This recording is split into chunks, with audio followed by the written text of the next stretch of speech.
Hey, what's going on, everybody? Welcome to my channel, Limitless NYC, and today we're going to be talking about how to maximize your rental income. The first thing you want to do to maximize your rental income is to figure out what your market rents are. So a great tool that I use is rentometer.com.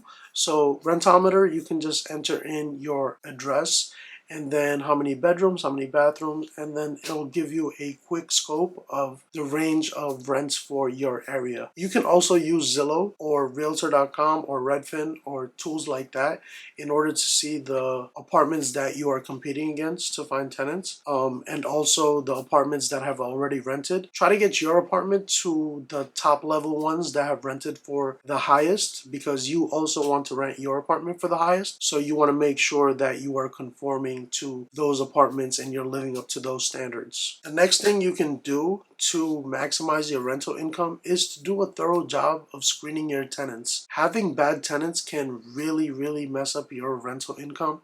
If you have tenants that don't pay, especially in my city, I'm from New York City, so New York City, the tenant landlord laws are horrible. So if you do have a bad tenant, you probably might be stuck in that bad situation for a while. With that being said, make sure you do the work beforehand to make sure your tenant is a good tenant so you don't face problems later down the line. A couple of things I would suggest is to make sure you do a background check on that person, do a credit report, make sure you figure out where they work. I would suggest not calling the number that they give you for their reference from their job, but I would rather get the company's number and I would call the company myself and get a verification that they are working and they will be working in the future. So the next thing I would advise is when you do rent out your units, try to separate the utilities so that bill doesn't fall back on you and the tenants are actually paying for their own utilities.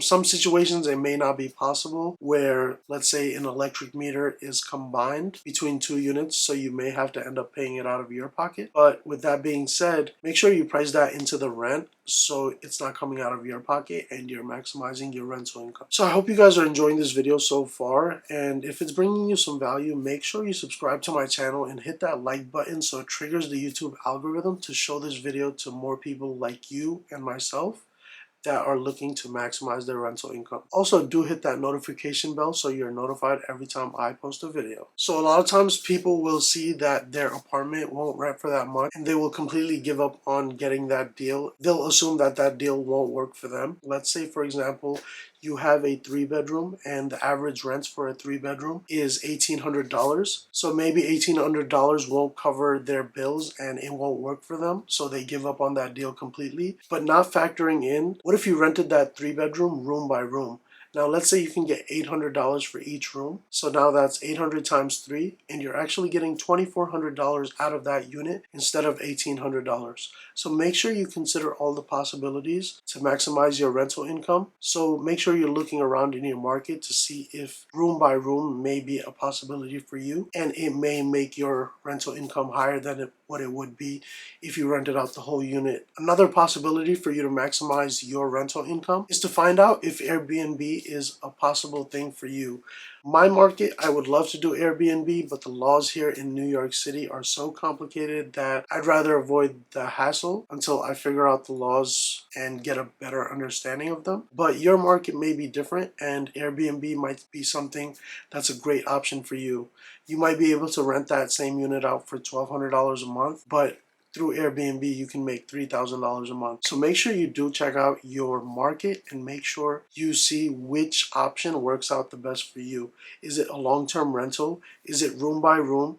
Is it Airbnb? Figure that out so you don't give up on a certain property just because one strategy doesn't work. There are multiple strategies for you to make money in real estate, so make sure you explore every option before you give up on a deal. Another thing to consider is, do you have garage space? Is it big enough for you to rent it out as storage? In my market, storage is a big thing and space is very limited, so something like a big garage, let's say you have a 2-car garage, you can probably get $400 to $500 a month for storage, depending on which area you are in, of course, because some areas are more in demand than other areas. But for the most part, storage is highly sought out for. I'm not sure about your market, but definitely in mine. As you guys know, storage units are a big thing, but storage units sometimes are very expensive. So someone renting a garage may be a great option for them. Make it a win-win situation for both of you guys and maximize that rental income. Another thing to consider is how many units do you have in your property? Let's say you have 4 units in your property. It might be worth it for you to get a laundry machine that takes quarters.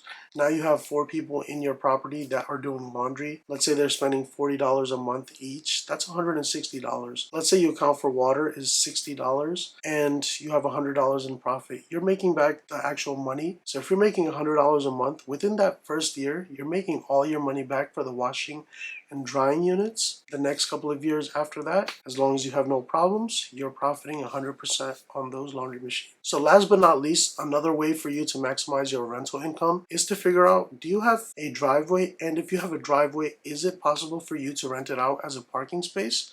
I would try to rent out that parking space to one of your tenants, but if you can't find one of your tenants that wants that parking space and wants to pay a little something for that parking space, you can always find somebody else, store their car there, or whatever the case may be. But try to explore all the possibilities, as once you get creative in real estate, you can figure out there's many different ways to make money with your property. So make sure you're exploring all your options. I really hope this video did help you guys, and if it did, please smash that like button. It really does help me grow my channel, and it helps spread this information to as much people that need it. Please do hit that notification bell so you're notified every time I post a video. I appreciate you guys for watching all the way through. Till next time, Limitless NYC out.